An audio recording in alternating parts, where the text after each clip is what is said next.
Welcome to Career Tools. This week we're continuing our series about power, what it is and how to get it and how to use it. If you haven't listened to the first two episodes, then I suggest that you go back and listen to those first so that this one makes sense. This is a cast that we're re-releasing that's already been in Manager Tools because this is so important that we think that everybody should be able to hear it. So if you've already listened to it on Manager Tools, you can skip to your next podcast. I'll let Mike and Mark explain the rest. Welcome to Manager Tools. The 3 types of power and 1 to rule them. Part 3. Here we go. This cast answers these questions. What are the 3 types of power in all organizations? What are the limits and uses of those powers? Which powers are easier or harder to attain? Well, if you want answers to these questions and more, keep listening. In the previous 2 casts, we talked about the 3 types of power and what power is. There's always some confusion on that. And then we talked about role power, and that's the one that everybody, when they talk about power, that's what they think. They think about role power. But there are other 2 types of power, expertise power and relationship power. So let's talk about expertise power. Yeah. And we keep in mind that the definition of power is super simple. It's not a Manager Tools definition. It's a Organizational Theory 101 definition. Power is the ability to get things done. And the different types of power are different ways you can get things done. And expertise power, which is, by the way, particularly in vogue in the last 25 years, thanks to technology, particularly computers, software, hardware engineers, software engineers, developers, and so on. Yeah, what used to be geeky now is cool. Like, you have some power. Actually, what I was going to say is that it is in vogue. A lot of people want to lord their expertise power, not their power that comes from experience in the workplace, but rather a third-party form of expertise or basically saying, I'm smarter than you, which is not expertise. And it's funny. It happens to me all the time in Silicon Valley. You know, software developers are famous for looking askance at management guides. So I don't need that. You know, organizations don't need to be managed. You just need to be smart. Right. Which I can't decry too much because I remember saying when I was 23, I'm not going to play politics. I'm just going to do my job better than everybody else. And I did do my job better than everybody else, but not playing politics didn't help me at all, as Mike can attest to. Yeah, well, I love it when people in technology, I've been with you in Silicon Valley, when people have lorded their technical expertise and you start going down some path talking about polymorphism and stuff like that. Yeah. And their eyes roll back in their head. Oh, you know something. Okay. Yeah, Never mind. exactly. Never mind. Yeah. So expertise is the ability to accomplish work, get work done, because others trust your knowledge enough to come to you for help or guidance, and then they actually enact or follow your recommendations. And perhaps the most get it done right at the beginning. Lots of people think they have expertise power, but very few do. Okay? You can't have 50,000 experts in a field. You can't have 250,000 experts. That's not how the world works. Expertise is not about how smart you are or about what you know, even though clearly those are requirements for it. Those are necessary requirements, but they're not sufficient. Mike and I joke back and forth all the time. You know, we're pretty smart, but hey, that guy's smarter. But here's the key. You cannot bestow expertise power on yourself. Expertise power is about how smart others think we are. And that's what makes it so much harder than people think. And if you compare it to role power and relationship power, if you are naturally a logical, linear, rational, factual kind of person, somebody who likes science, technology, engineering, mathematics, and so on, your natural tendency is to shy away from people-driven enterprises because you feel that people are unpredictable and don't do things your way because they have feelings and they shouldn't have feelings and they should be like Spock or Data or something like that. That's an overstatement, guys. It's a joke for you Star Trek fans. And so they abjure, they move away from relationship power. And then until they have role power, they sort of decry role power as well. And so that leaves them one thing, which is expertise power. And so they go all in on that. But you probably don't have expertise power early in your career. It could happen. And in fact, today, in the technological world, as an example, you could. I mean, it's easier than ever, probably, because you don't have to go to Caltech and get a PhD by the time you're 24. You don't have to be Doogie Howser. You could probably write an app or write some code or hack somebody in such a way that you became famous. And so, yeah, you could get it, but it's very unlikely. And there's certainly not 250,000 people like that in any particular field. And that's because usually there is some significant external validation of your expertise. And that validation, trusted by the person whom you're wanting to impress with your expertise, that validation sends a signal to those other people. Yeah. It's kind of like potential energy, right? Knowledge, just having knowledge is useless unless you can do something with it. And expertise power is the same thing. You can have lots of expertise, but until you can use that expertise to translate into results, you really don't have power. You just have potential energy, right? Yeah, that's exactly right. And I would take the step further, Mike. That's a great way to think about it. Because power is not potential energy, right? It's potential energy converted into work. And having the potential energy, not having role power, not being willing to engage in relationship power, and thinking that you have a lot of potential energy, but having no way to prove it to other people, it can make people very frustrated. I think there are a lot of developers, and I don't mean to pick on developers, guys, but it's been a popular career field for years. And I know we have many technological listeners out there, but a lot of listeners are developers and people who long for expertise power or think of that as their stock in trade, begin to hate organizations. They become worse than apolitical. They become anti-political, which is not good. And they begin to cultivate an impression of, or a demeanor, a personality of, to heck with the man kind of thing. Yeah, I don't care about the organization. All I want is a chance to do my work. Sorry, guys. Okay. That's what a fifth grader would say. It just doesn't work that way. We hired you to help the organization. How can you say that? Yeah, no. Oh my God. Well, they do. I know. They do. I know. Yeah. So early in your career, it usually takes a highly respected degree from a great school. I mentioned Caltech, or a noteworthy or a newsworthy achievement. And generally speaking, something newsworthy or noteworthy, and by newsworthy, I mean third party is the press and potentially, being infamous or famous. Those things are much less likely early in your career.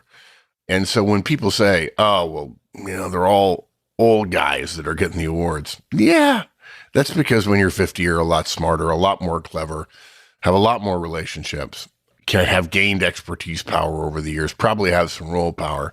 You have a lot more weapons to fight with in your goal of being effective of getting work done. And the more work you get done, the more likely you are to get a reward. And so I've alluded to it there. You can also earn expertise through a noteworthy series of successes in your career. The problem with that is if you're 25 or 30 and you're listening, this definition of expertise power, or this path to expertise power, takes a career, or very nearly so, right? And usually, if you start having a series of successes, that means you've had some increased role power to accompany your expertise power. Certainly, there are the cases of individuals, most people don't know it, but it was invented in the, over 50 years ago, the idea of dual career paths, where you could become a manager. It used to be the only way you could grow your career was to become a manager. And now there are roles where you can become a fellow, for instance, and you're still an individual contributor. You're not managing other people, but you can become a very significant executive. Mike, as I recall, and didn't Vint Cerf work for MCI at some point, and he's a guy with I knew enormous that. expertise. And was he not a fellow? No, he actually was in a management role at MCI. He was. Yeah. His executive meetings with Vint were always fun. Because he didn't behave like an executive. I really wasn't addressing that. I was thinking he was just vocal about his opinions. Yeah. In a very kind way. I mean, he wasn't a mean guy. He's a great guy. Actually, I like Vint quite a bit. But he was a fellow at Google, I believe. I think he went to Google afterwards, and he still may be. I'm not sure. Pretty smart guy. Yeah. So typically, expertise power is, again, most of interest to those in the technical or scientific fields, which actually prize knowledge and prize experience. The most likely professionals to have a special interest, sometimes to the point of attenuation of your career, interest in expertise power, engineers, scientists, developers. Logic and rationality, fact-based reasoning, and intellect are of importance to these folks. But that isn't always so. You can gain expertise and therefore expertise power, potentially. Let me be clear, guys. You can be an expert and not have expertise power. Because if you look up the definition of an expert, it doesn't include third-party validation. It doesn't include being thought that way in the minds of other people. I'll never forget an article at the turn of the century in the Wall Street Journal. There was an entire section about the future. And they interviewed a whole bunch of geniuses. And my favorite answer was Andy Bechtolsheim, who's a very successful guy in Silicon Valley and a genius. And they interviewed him, and one of the questions they asked was, a lot of people say you're a genius. And his answer was, that's what they say. Like, what am I going to say to that? So you can actually gain expertise power in marketing or sales or even, organizational administration if you want to, or art or design or colors. The world of colors, Pantone and color of the year and the numbering system for making sure you have your color right. Fascinating stuff.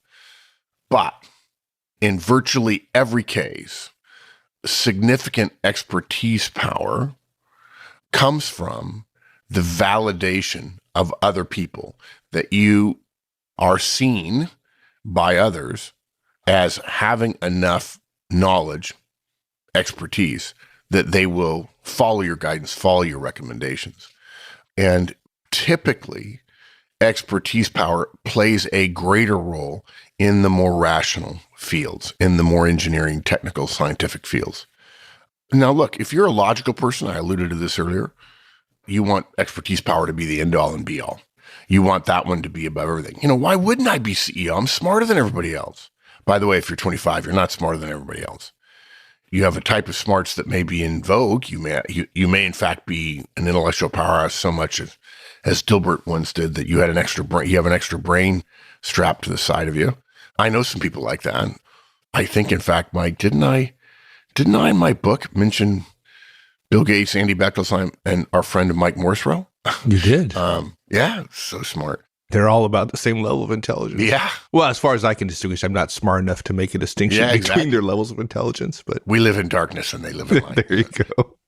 Yeah, we hear this all the time. I'm smarter than my boss. I should be in charge. She should listen to me. If they'd do it my way, things would be great. And what I alluded to earlier, I'm not going to play politics here. I'm just going to do smart work and I'll get ahead. Yeah. Hey, how come I'm not getting promoted? I'm the smartest guy here. Because nobody likes you. What? That's important? I thought this was an organization. We were trying to please our customers. I figured it out. I know the answers. Nobody likes you. Well, but that's politics. Yeah. Well, it should just be about smarts. Yeah, there's that word should again. My dad said the definition of conflict is two human beings in the same county. And we've added to that the definition of politics is three human beings in the same county. So you put 10,000 people in the same building, you're going to have some politics, which means relationship power matters. And if you're lucky and you're not naturally good at this, you'll have a manager who sometime young in your career pulls you aside and whacks you on the side with a wooden board to knock some sense into you. Not that I know anybody like that. No. Just saying. Yeah. And look, unfortunately, guys, if you have a desire for expertise power, and by the way, we're not saying expertise power is unimportant. We want you to have expertise power. We want you to have all three powers. We want you to be able to get work done in any way possible. We want you to have a full toolbox. This is manager tools after all. And you can, in your field, become an expert. It'll just probably take you longer, and it will take you things that are to some degree out of your control.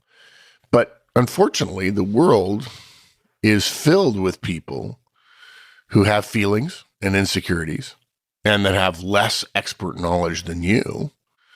But on their behalf, they're good at motivating other people. They're good at persuading people to do things. They're good at inspiring teams, at meeting deadlines, at communicating, at listening, heaven forbid, at empathizing. And they're also good at keeping customers with, service recovery. And regrettably, for the expertise world, customers tend to be people too and like to have their feelings assuaged when things don't go well. And that means that the relationship part of power is such a huge one. And yet, what's funny is that people who are pursuing expertise power look down on the other powers. Role power people don't look down on relationship people, because role power people go, wow, that guy, right? He knows how to work the system. It's not that easy, but that's the way you say it if you're a role power person and you want to look down your nose at a relationship power person. But they respect the relationship power. It is usually expertise power folks who look down on role power and relationship power and talk down about it.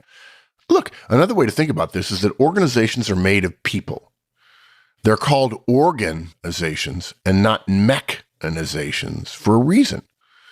Even though conceptually it's helpful to think about our organizations as boxes that inputs come in and outputs go out, they're not machines. They're just people organized together. And what that means is that expertise power, which is certainly important, is unfortunately, though, still less important than role power. In our totally unscientific estimation, expertise power accounts for only 10% of the power wielded in organizations. I thought about this the other day, Mike. We said expertise is 10, and I think we said role power is 15, and that means we're at 25. So relationship power is going to be 75%. And I'm sure I'm going to get some mail saying, no, it's more. You got it wrong. First of all, folks, this is a scientific wild ass guess. Okay, I'm using a percentage here to send a message, and I don't have data. We have data about a lot of things we have here, but not this. But let's suppose I'm wrong and that I'm off by 2x. So the number should be expertise is 20% and role power is 30%. That means 50% is relationship power. It's still pretty significant, right? If you want to focus one place. Yeah. And by the way, if you're an expertise power person, we want you to continue to pursue expertise power because that helps you get things done. But remember this. Expertise power is in the mind of someone else. If you're a jerk, you don't have expertise power unless you shine brighter than the sun. And now we're not talking about 250,000, we're talking about 10. People didn't just respect Bill Gates because he was smarter. They respected him because he was smarter. He was CEO and he was a billionaire. Okay. So I want you to have expertise power, but if it's going to be considered in the minds of other people, you're going to have to be useful to them in a way that they can tolerate. Experts get a fairly wide berth. You can be idiosyncratic. You can be a little weird. You can flaunt the dress code conventions. If you're a fellow, if you've won a MacArthur Foundation grant, if you've won the Nobel Prize, right? I mean, okay, you can, but you probably haven't. Right. If we do have any Nobel Prize winners who listen to the podcast, I'd love to get a note from you, an email, mahorstman@manager-tools.com, because it'd be an honor to meet you. That'd be pretty cool.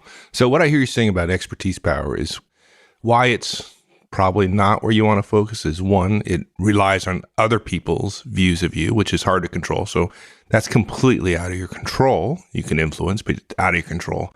And two, if you don't already have it, it takes a long time to get, partly because other people are the ones that get to decide. But secondly, if you don't have the expertise, forget the power part. If you don't have the expertise, it's going to take a long time to get it. So Yes. great if you have it, and not that you shouldn't be concerned about it, but it takes a long time and it's outside of your control largely.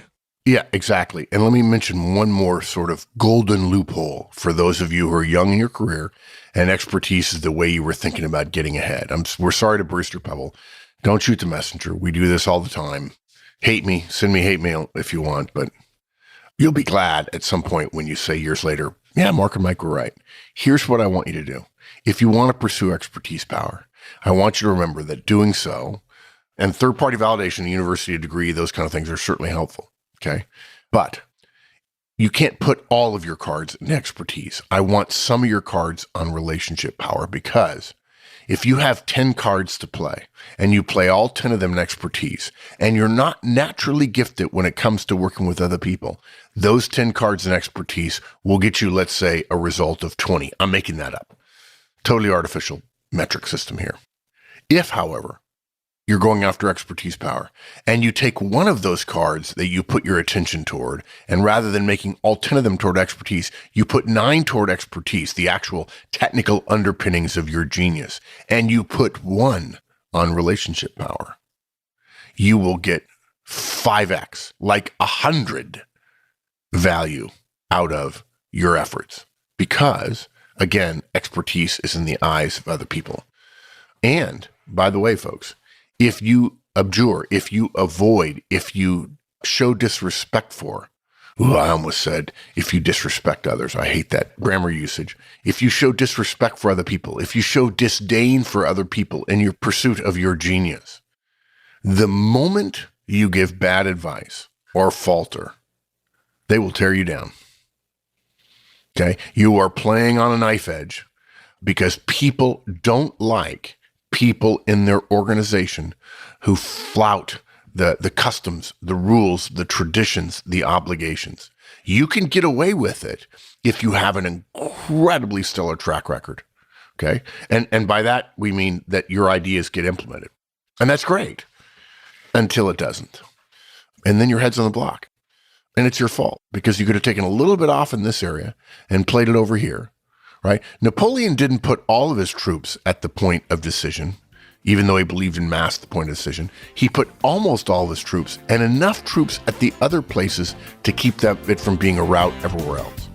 That's what I want you to do. Pay some attention to the last power, the power that rules them all, relationship power, and your expertise power will be magnified in such a way that it will be as if you have more expertise than you actually do. That's it, everyone, for this week. We'll finish this one up next week. In the meantime, have a great one. So long, folks.